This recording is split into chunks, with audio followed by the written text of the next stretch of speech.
모든 영상에 소개하는 내용들은 각자의 판단에 맡깁니다. 리 에이스 채널은 항상 모든 영상에 있어서 유료로 하는 것들은 신중하게 결정하시는 것이라고 말씀드립니다. 아울러 무료로 하는 것들 역시 각자의 판단으로 선택해서 결정하시는 점이라는 것을 강조드립니다. 안녕하세요, 리 에이스입니다. 자, 여러분들 이번 시간은 파이코인 2주 만에 마이그레이션 재개가 되었습니다. 저는 이거에 굉장히 큰 의미를 둘 수 있다고 생각을 하고, KYC 인증이 어느 정도 되신 분들은 계속 나오고 있는데 우리가 마이그레이션이 됐다라는 얘기는 없어요. 한동안 굉장히 많이 오랜 시간 정책이었다가 지금 이제 다시 재개가 됐다라는 이런 소식은 상당히 또 호재로 느껴지는데, 이번 영상을 한번 끝까지 보시면서 어떤 내용들이 있었나 한번 살펴보고, 한편 트위터 같은 경우는 320만 명 돌파를 했다라는 소식이 들려오고 있습니다. 이제 격차가 더 많이 줄어들었는데 아무튼 하나씩 다뤄드릴 수 있도록 하겠습니다. 자, 먼저 이 코인 시장이 굉장히 많이 올라갔어요. 7천을 찍고 살짝 내려왔는데 6,996만원입니다. 그리고 계속해서 지금 매수세가 붙고 있습니다. 매도보다는 계속해서 매수를 해가지고, 야, 그럼 이때 샀으면은 도대체 얼마까지 가야 되나, 이제 이런 생각을 해볼 수 있을 것 같은데, 이 정도의 움직임이라면요, 여러분들 엄청나게 심각하게 많이 올라갈 것 같아요. 일단 최근 거래량을 한번 비교해 보시면 아시겠지만 그렇게 막 큰 거래량까지는 아니에요. 그래도 어느 정도 계속 매수세가 붙고 있다는 거에서는 상당히 긍정적인 방향으로 보여집니다. 우리가 잘 생각해보면 아시겠지만 비트코인이 작년만 하더라도요, 여기까지 자 2,500만 원이었어요. 자, 근데 7,000이면 지금 거의 3배 가까이 올라간 겁니다. 그냥 비트코인만 우리가 사놨어도, 그쵸? 2,500짜리가 7,000이 되는 건데, 거기까지 갈 때 불과 얼마나 걸렸다? 1년 걸렸습니다. 1년 만에 다시 이렇게 지금 신호가 온 거예요. 굉장히 긍정적이고, 굉장히 이거는 코인 시장의 마무리, 정점이 될 만한 그런 거예요. 이럴 때 딱 롱을 쳐놨어야 되는데, 롱 쳐놓지 못한 거에 대해 굉장히 좀 후회를 하고, 사실 지금 가장 큰 손해를 보신 분들은, 큰 손해라기보다는 큰 피해자라고 해야 될까요?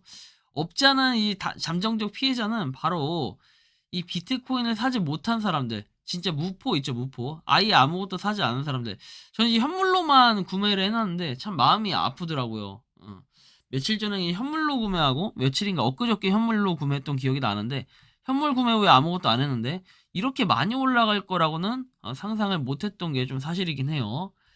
자, 아무튼 이런 비트코인을 과연 이 게리 겐슬러는 어떻게 생각할까, 이제 이런 건데, 이 게리 겐슬러 씨가 최근에 또 발언을 한 게 있어요. 아주 기분 나쁜 또 발언을 했는데, 자, 그렇게 탈중앙화가 되어 있지 않다라고 말을 했다라고 합니다. 아무튼 게리 겐슬러 씨는 정말 별로 마음에 안 드는 인물 중에 하나죠. 아무튼 영상 잠깐 띄워드릴 테니까 보고 오시겠습니다.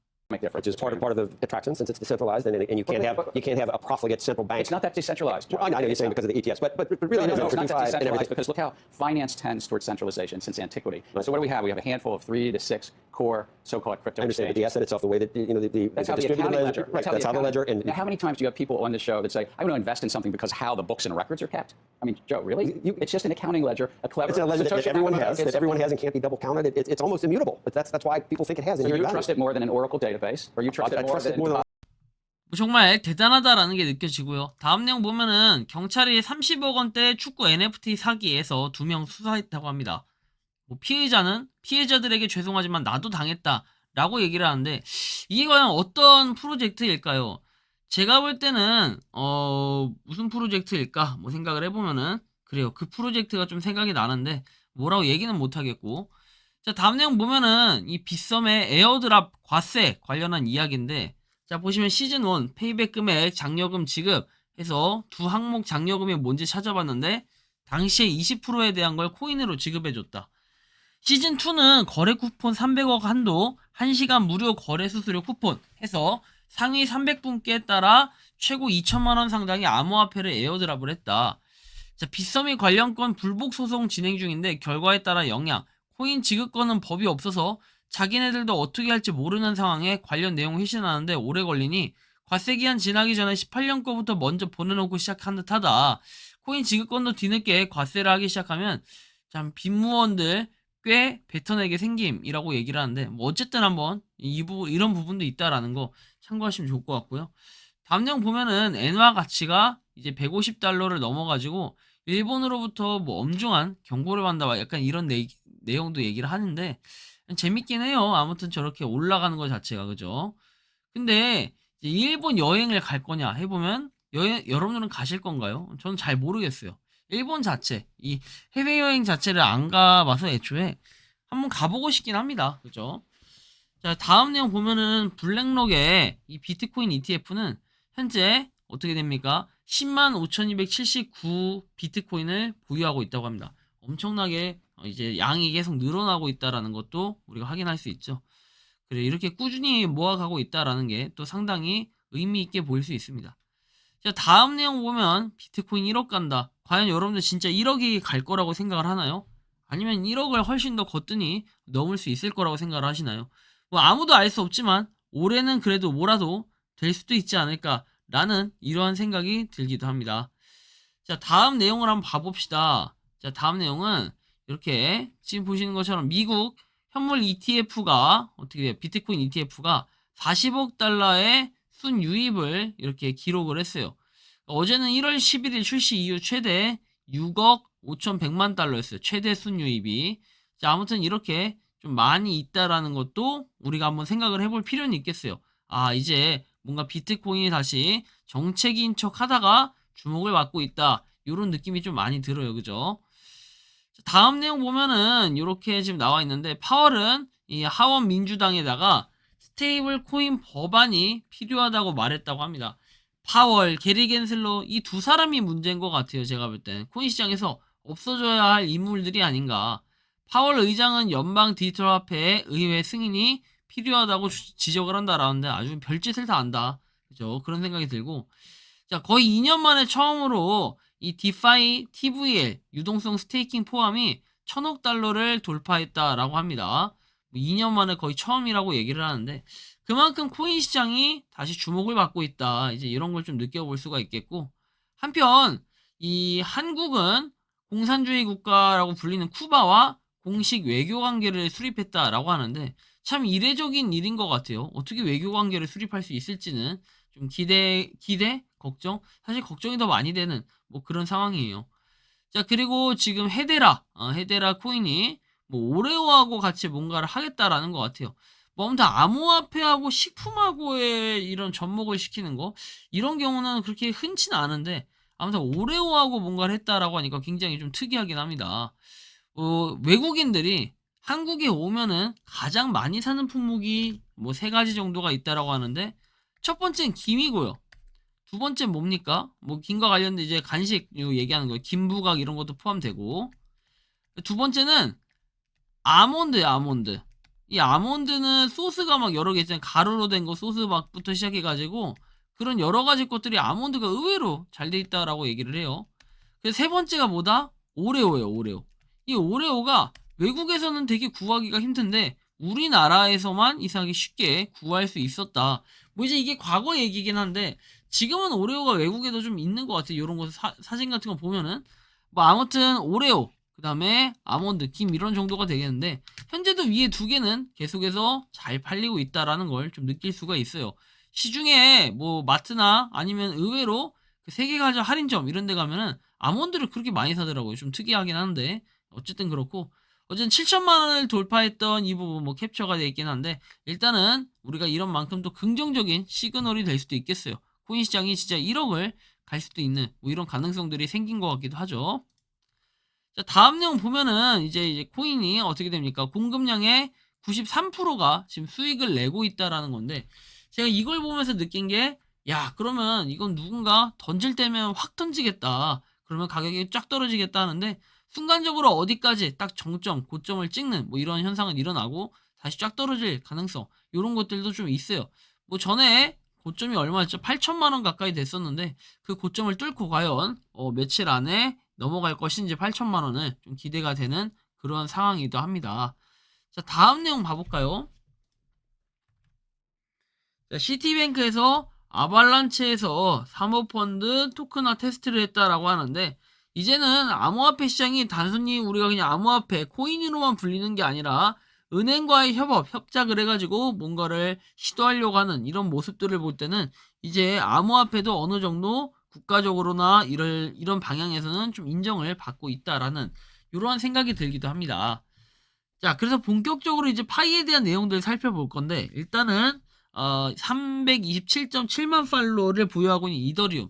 근데 파이 네트워크는 어떻습니까? 더 많이 발전을 했을까요? 자, 확인을 해보면 파이 네트워크는 지금 320만 팔로워입니다. 진짜 힘이 대단하다라는 걸 여기서 또 한 번 느낄 수가 있는데, 이제 7.7만으로 좀 격차가 많이 줄어들었어요. 7만 7천 명.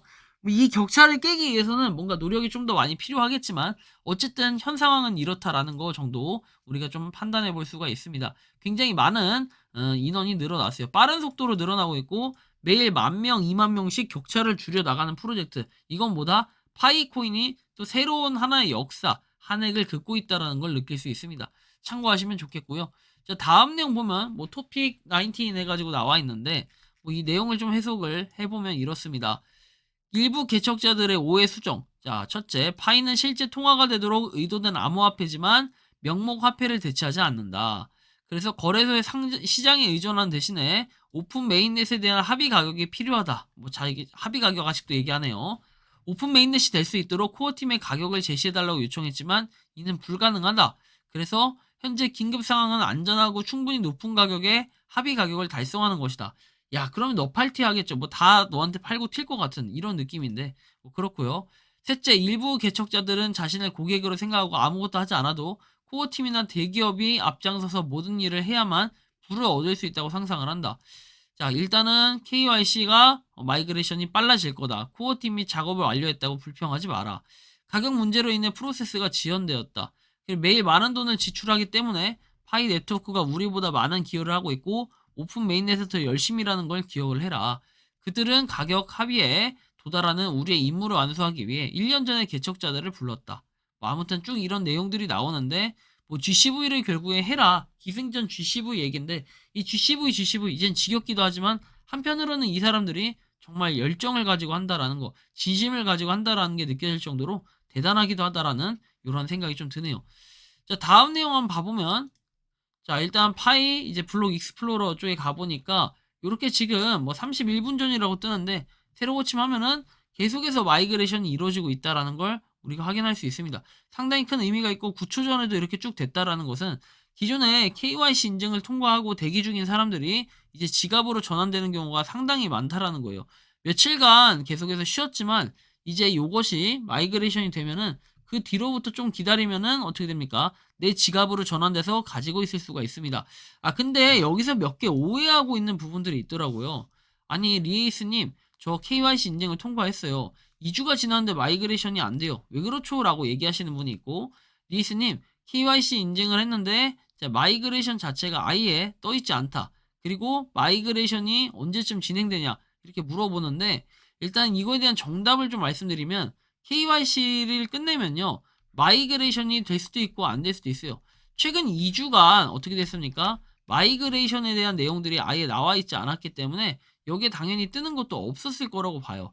KYC 통과가 되면은 뭐 며칠 기다리면은 지갑에, 원래 파이 지갑에 보면 마이그레이션이 떠 있을 거예요. 그래서 뭐 2024년 2월 며칠 해가지고 떠 있거나 뭐 3월 며칠 뭐 이런 식으로 떠 있겠죠. 자, 그러면 요거에 대해서 어떻게 합니까? 2월 달에 이때 뭡니까? 이제 내 마이그레이션 그 수량으로 전환이 돼서 최종적으로 사용할 수 있겠구나 라고 생각을 하는데, 여긴 또 사용 가능한 잔액이 0.01로 나오는 경우가 있어요. 아니, 리에이스는 이건 왜 그래요 하시겠지만 0.01이라는 거는 그냥 기본적인 거고, 기존에 우리가 아직까지 안 된 잔액이 있어요. 사용 불가능한 잔액. 이거는 정상적으로 아래에 그 상세 내용에 보면은 몇 년 몇 월 며칠에서 락업이 걸려 있어요. 아니, 본인들이 락업을 3년에 100% 걸어놓고 이거 풀 수 있는 방법이 없냐, 이게 왜 그러냐 저한테 물어보면 제가 답을 드릴 수가 없죠. 왜냐, 아니 본인들이 3년 100% 걸었으니까 당연히 락업이 되는 건 맞는데, 그래서 그만큼 파이에 대한 보상을 더 많이 받으시는 거잖아요. 근데 이거를 저한테 물어보고 제가 해결 방안을 찾아달라? 웃긴 얘기긴 한데 이렇게 얘기하시는 분들이 의외로 많다는 거예요. 파이에 대한 개념을 잘 모르셔서가 아니라 기본적인 락업 개념을 잘 모르기 때문에 있을 수 있는 현상이라고 보면 됩니다. 자, 아무튼 그렇고요. 자, 다음은 이제 벤치에 대한 얘기인데요. 뭐 벤치에 대해서 좀 이슈가 많아요. 자, 근데 지금 보면 11년씩 벤치를 판다라고 해서 21만 3,670km 운행을 했대요. 사실 자동차는 한 10만 km 타면 또는 20만 km 타면은 거의 뭐 교체를 해야 된다. 이렇게 얘기하시는 분들도 있는데 어쨌든 벤치니까 그냥 뭐 사시는 분들도 있을 수 있겠죠. 외관상 장기스는 있으나 큰 기스는 없다. 휘발유를 사용한다. 파이로 결제를 받는다. 1파이는 600원에 차량 가격은 500만 원에서 8,330파이를 받는다 하는데 야, 근데 파이를 이렇게 많이 갖고 있는 사람이 몇 명이나 될까? 이제 이런 생각을 좀 해볼 수도 있는데 뭐 1파이에 600원을 받는다? 사실 이런 부분들 때문에 욕을 먹기도 할 것 같은데 뭐 어쨌든 사고 안 사고 어차피 합의 가격이라는 것도 없고 그냥 내가 정한 가격이 그 가격이 되는 거예요. 언제까지? 폐쇄형 메인넷 안에선 최소한 그냥 정해진 가격이 없어요. 그래서 그냥 내가 정하면 그대로 정하는 대로 팔면 되는 겁니다. 이걸 가지고 맞다트레이다 왈가왈부할 필요가 없어요. 그냥 우리는 이 사람이 뭐 벤츠도 파네. 열심히 팔고 뭐 팔아서 파이도 또 많이 가져가. 이렇게 얘기한다면 그냥 그걸로 만사 형통인데 야 20만 킬로를 탔다라고 하면은 좀 크긴 한 것 같아요. 개인적으로는. 자, 어쨌든 지금 이런 부분이 굉장히 큰 이슈가 되고 있어서 한번 말씀을 드렸고요. 다음 내용 보면은 파이 지금 아직도 파이 도어에 대해서는 서버가 불안정한지 아예 아무것도 뜨는 게 없습니다. 지금 이런 상태가 유지 중이고 좀 더 기다려 본다면은 어떠한 결과가 나오지 않을까라는 생각이 들고요. 자, 다음 내용 보면은 파이 도어 쪽에 가보니까 확실히 이 KYC에 대해서는 확 수치가 줄어들었다라는 걸 느낄 수 있어요. 뭐 그 원인은 여러분들이 알 수도 있고 모를 수도 있지만 너무 많이 줄어들었어요. 그 대신에 마이그레이션이 좀 더 늘어날 가능성들이 있다. 우리 어카운트가 이렇게 수량이 더 늘어날 가능성들이 분명히 존재를 한다는 거예요. 자, 아무튼 요 보면은 1월달 이제 드디어 2월달 형성이 돼 있는데 아직까지는 이 2월달에 대한 수치가 나타나지는 않았어요.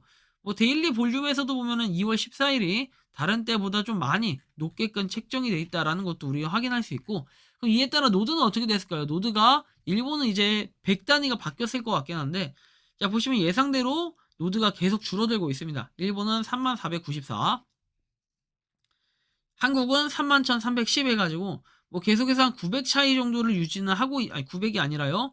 그죠 900이죠. 900 가까이 차이 유지는 하고 있으나 어쨌든 많이 뭔가 줄어들고 있다. 계속해서 뭐 이게 좋은 시그널 같지는 않아 보이는데 왜 이런지는 뭐 알 수는 없지만 혹시 아시는 분들이 있다면 댓글 남겨주시면 좋겠고요.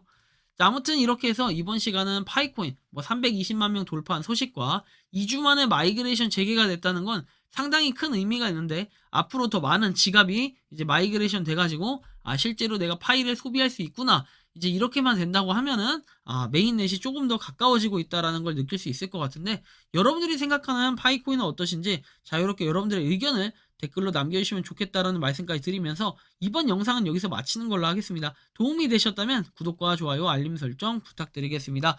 니 에이스였습니다. 감사합니다.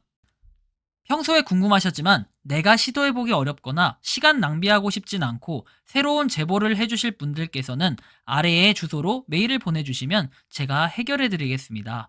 단톡방은 유튜브 검색창에 소통창구를 개설했습니다를 검색해주셔서 확인하시면 됩니다. 아울러 채널 멤버십 가입 시 다양한 혜택을 누리실 수 있으니 참고해주시기 바랍니다. 시청해주셔서 감사합니다.